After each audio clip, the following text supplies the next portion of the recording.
How long do you live in Shanghai, and what do you do for a living? So I've been in Shanghai for, I think, 5 years now, overall in China, 10 years. And I'm a PE teacher with a brand that I just started called Valk. It's all about fitness and lifestyle. So I've been in Shanghai for about 8 years now, and I used to be a teacher, but now I am a bar manager. I work in F&B. What originally brought you to China, and what are your expectations? Originally, I came to China to teach, and I spent a few years doing that. I got a really cool job offer and an opportunity to live in Shanghai. I was really excited for that, and my expectation was pretty low at the time. I really didn't know what to expect living in Shanghai, and then I just fell in love with the city.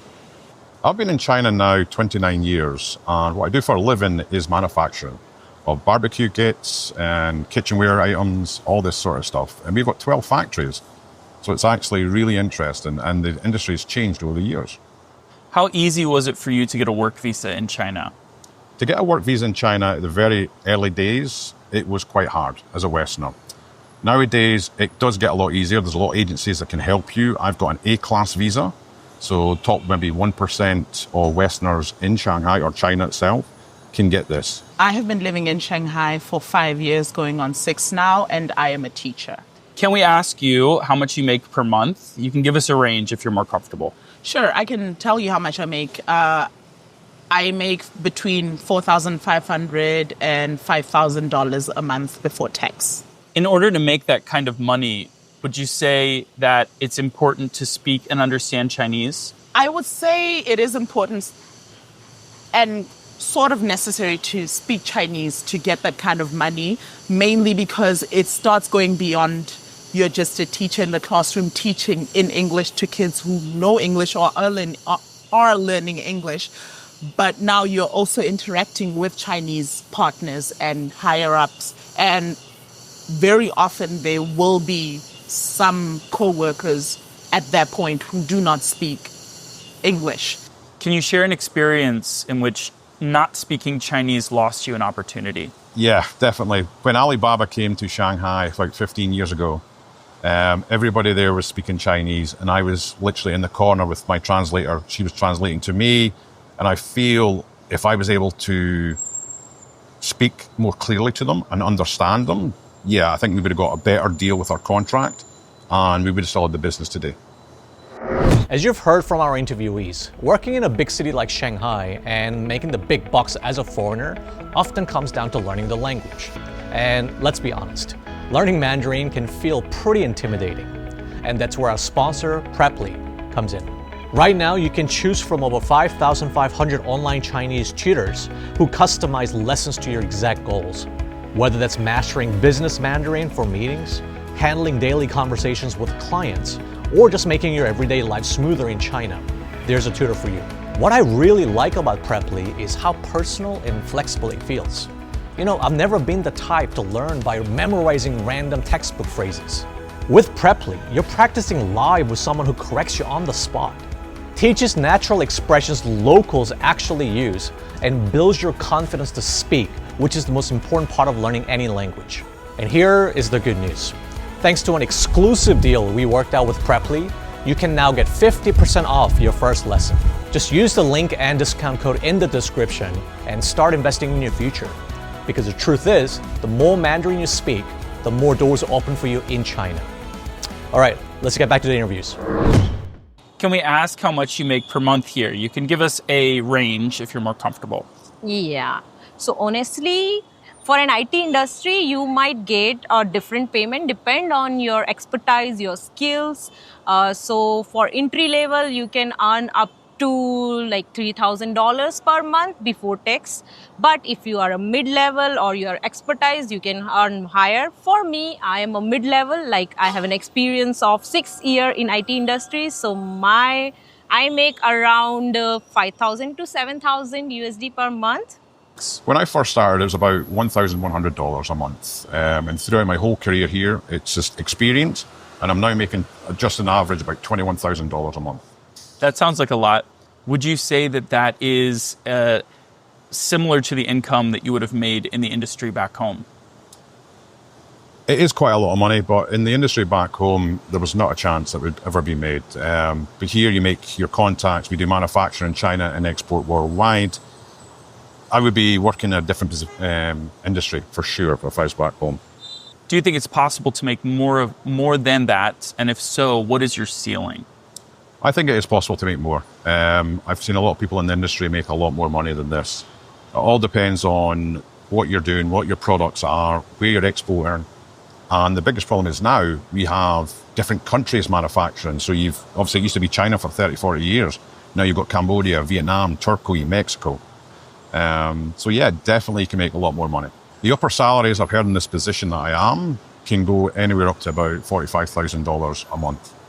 So I'm just literally middle of the way. People outside of China, especially from the West, still hold a belief that it's impossible to get a decent job as a foreigner.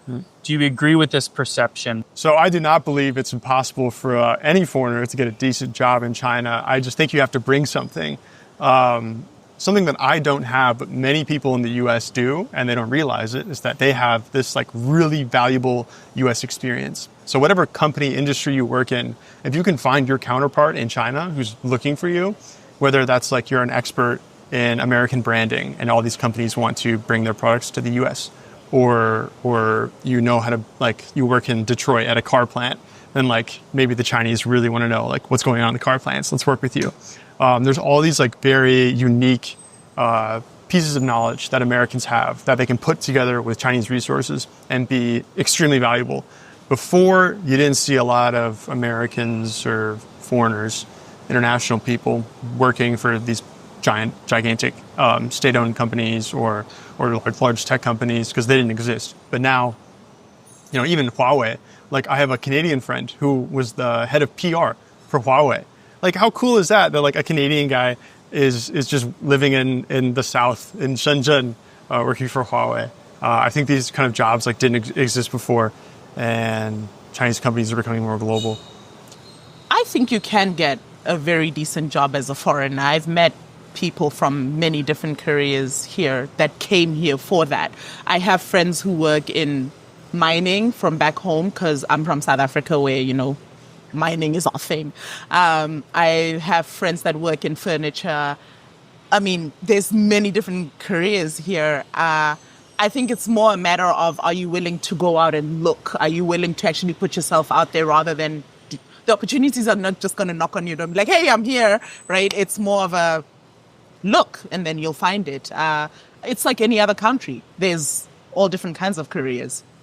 Have you ever felt like you were offered a job because you were a foreigner? I have felt like I've been offered a job because I'm a foreigner. I mean, to an extent, that is the reason I am in the job that I'm in. But I've also been offered random, you know, job opportunities by just people on the street where they'll be like, hi, we need a foreigner for a voiceover. Can you do an American accent? Or, I don't know, you know, whatever. Or can you be in this for me and hold this for whatever? So there is that. But I've tried very hard not to see it as, oh, I'm being singled out as a foreigner, and rather as perhaps this is a brand that's trying to open itself up to the rest of the world. You know, it's not like, oh, look at you, foreigner, and more of a, oh, you know, this is just how industries grow and open themselves up. I think there's definitely been times where I've been offered a job because I'm a foreigner. You know, some schools are always looking for people with a, you know, certain look. And so there's been times where, you know, they've offered me jobs, but it kind of doesn't always make me feel the best because I don't want to take away jobs from other people. You know, I want to know that I've got a job because I earned it, not just because of, you know, this pretty face. So I have been given those opportunities because I'm a foreigner, specifically in the modeling industry, where the company wanted me to represent their brand for the American consumers.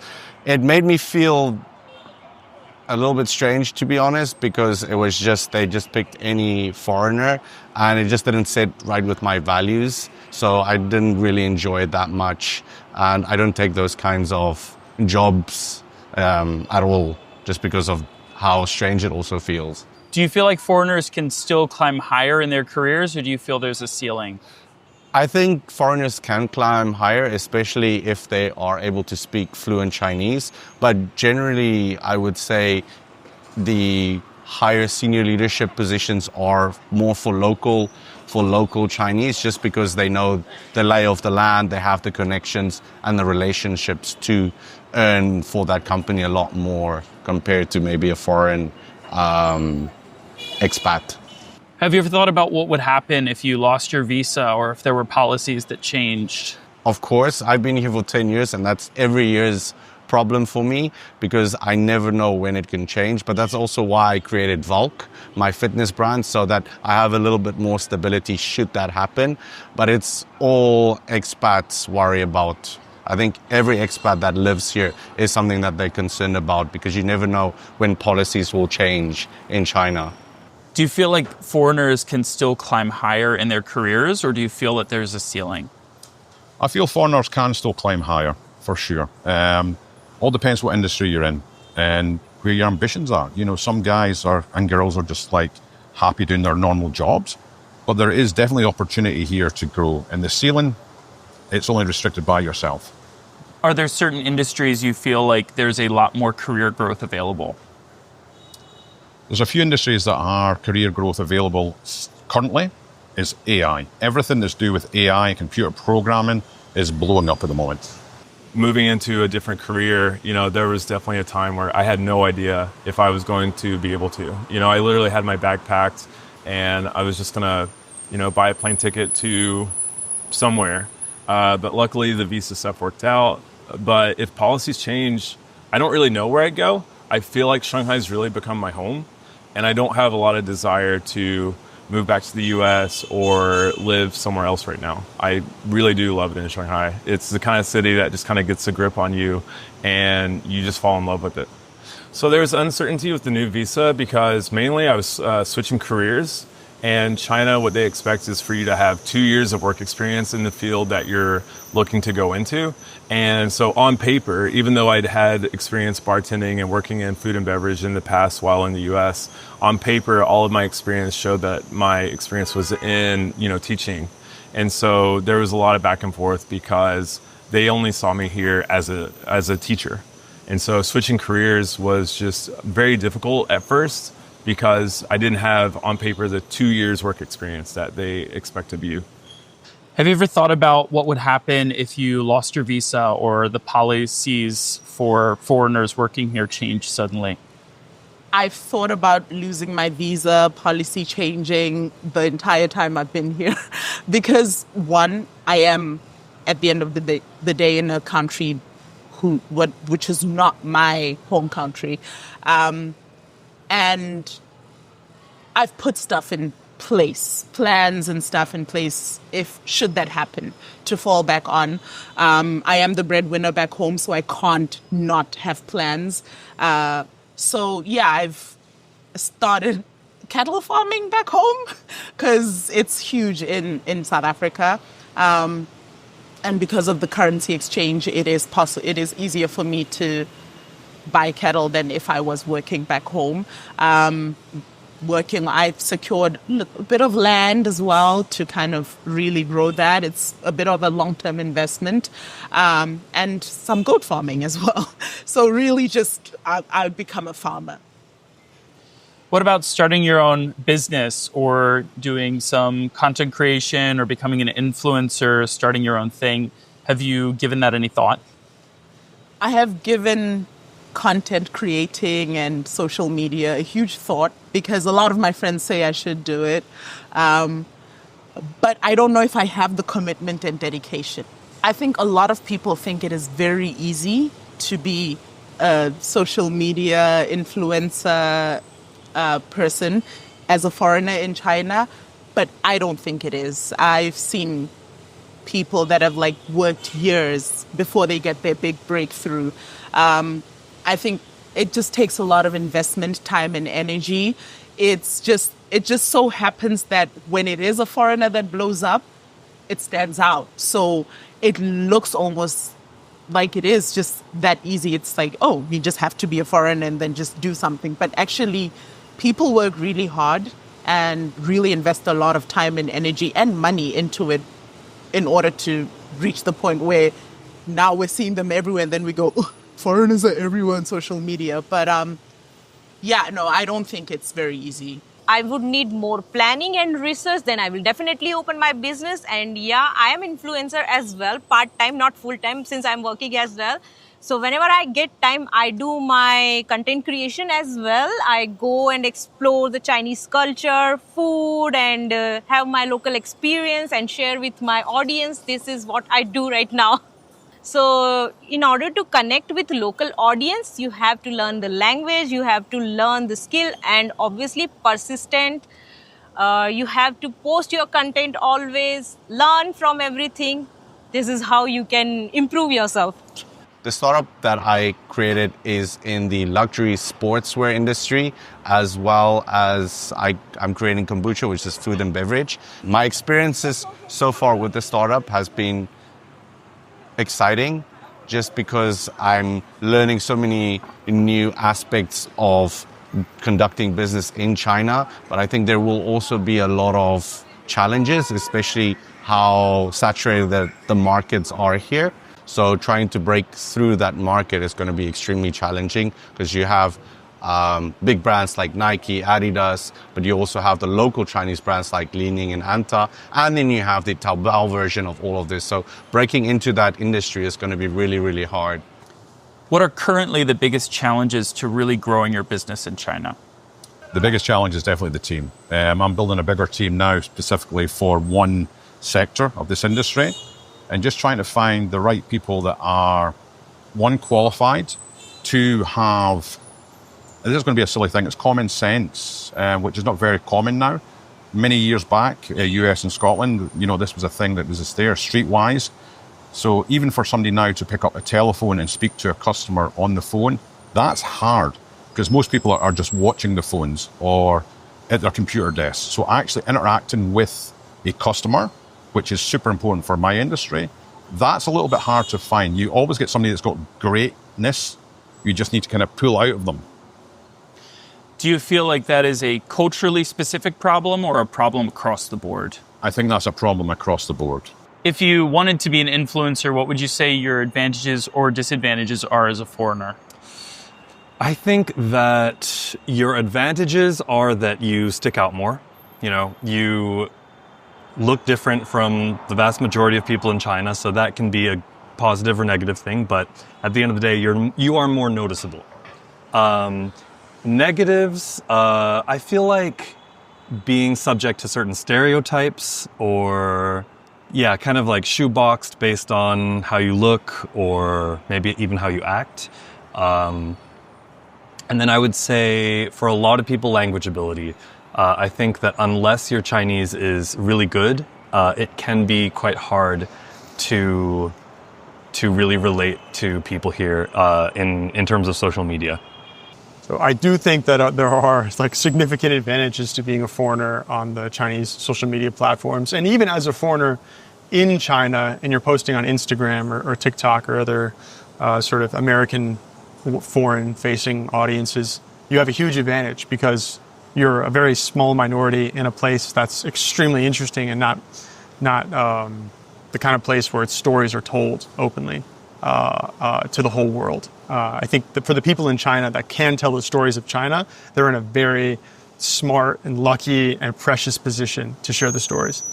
So it's a huge advantage. And even in my DMs on RedNote, I'll get just cold outreach from people, and they're like, "Hey, we'll pay for your plane ticket and pay you to run a marathon in Guilin." And I read that yesterday, and I was like, "That's cool. Maybe I'll go do that. I don't even know how to run a marathon. Sure, why not?" Or someone will ask me to get coffee with them. I don't know if it's a boy or a girl. Okay, and I'm like, "Yeah, why not? Sure." They said they're in Jing'an, where I live in Shanghai. Go meet up with them, and they're this huge brand owner. I'm like, no way. It's there's this huge advantage where I think you're a very small minority, and there's very few Americans, especially for Chinese companies, people to reach out to and get whatever they want from it. So you become a sort of a magnet, sort of just the perfect marketing funnel of sorts. Yeah. Have you ever felt treated differently with salary or work conditions because you're foreign? Yes, I've been treated differently because I was a foreigner in work conditions. I know during my internship, I interned at a global sourcing company. So we helped like multinational American companies manufacture their products in China, and then we'd ship it over for them. And when I interned at that company, the office was very localized. So everyone was Chinese except the boss. And the boss was this like 60-year-old British guy who I love. His name's Simon. And every day for the first month, I would eat with my coworkers in my pod, in my office unit. And then eventually I saw that Simon was eating alone every day. So I was like, I'm going to go eat with Simon. And you know, it is not normal in this Chinese office setting for the let's say the lower range employees or even the mid-range employees to just eat lunch with the boss. But here I was, intern, a month in, and I'm like, let's get lunch, Mr. Boss, man. And that was totally an advantage given to me, totally unearned. It is a well-known thing in the education industry here that when you are Black and from South Africa, you will almost always be offered less. And you will kind of be given a less great contract and package. I do see that, for example, for me personally, actually have been very lucky in my current job. I've been treated kind of fairly. Everyone's been given the same package, and I do work with, I'm the only South African there. But in the past and with people that I know, there is this belief that because our economy is weaker, or I don't know, because we are from Africa, I don't know, that will take less. When I think of staying long-term in China and consider these types of things, I do sometimes think, you know what, maybe I should pack up and leave. But then also at the same time, I know that I am given opportunities that I wouldn't get if I did leave. And I have kind of built a life for myself here. And like I said, I'm advantaged, I'm privileged rather, and have been given kind of fair treatment. And I know I'm saying this from a place of privilege because most people that look like me and are from where I'm from don't get that. Do you ever get the feeling that locals are jealous of you or that you're taking their jobs away? I get the feeling that locals are jealous or feel that I am taking away job opportunities because there are a lot of people here that can do what I do or even do what I do with me and get paid way less and do even more. And I try to be very open about it and have those discussions with my co-workers about it. And unfortunately, the best I can do is acknowledge it. I don't really have a lot of power to change it unless I literally decide to pack my bags and leave. And that's just one person out of how many. I do feel sometimes that locals are jealous of Westerners being here, but the majority of people that are actually here are actually to help train or be trained by local staff. I've got a friend that's a pilot that used to train helicopter pilots. And once they were all trained, he left. So they're all about learning. So previously, possibly, now, definitely not. What surprised you the most about making money in China versus your home country? The ceiling is definitely lifted off in Shanghai in China. What I can make back home wouldn't be a scratch on what we could actually make here. And the opportunities are so much more here compared to back home, especially nowadays. What would you attribute that to? I would contribute that to being how advanced Shanghai is, how understanding it is. China can be hard at times, but their goal is to grow. And they've done it for thousands of years, and they will continue to grow.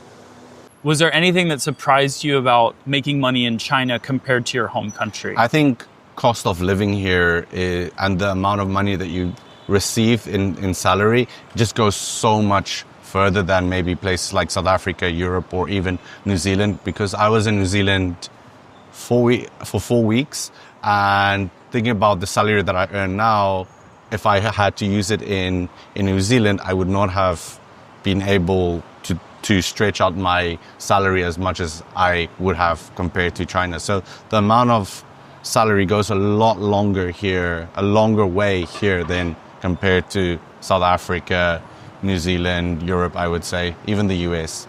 Do you feel like financial success here is more about luck, connections, or skills?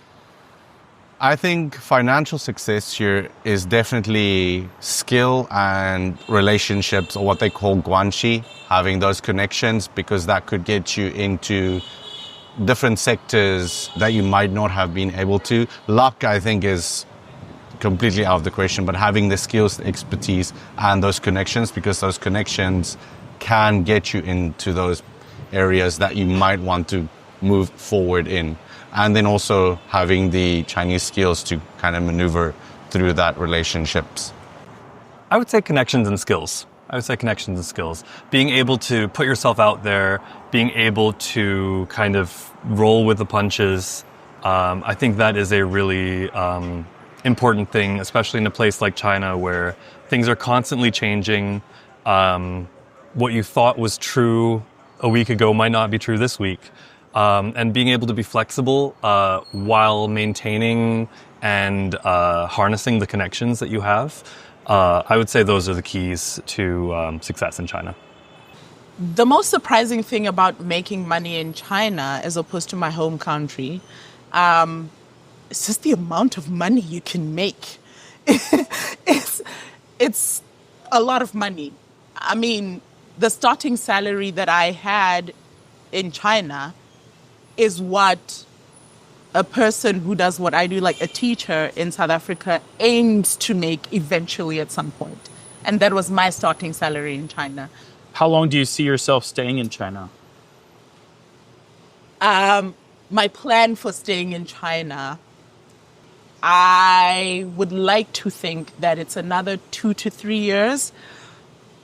But looking at just the economy back home, and just overall the way the world is right now, it might be longer than that.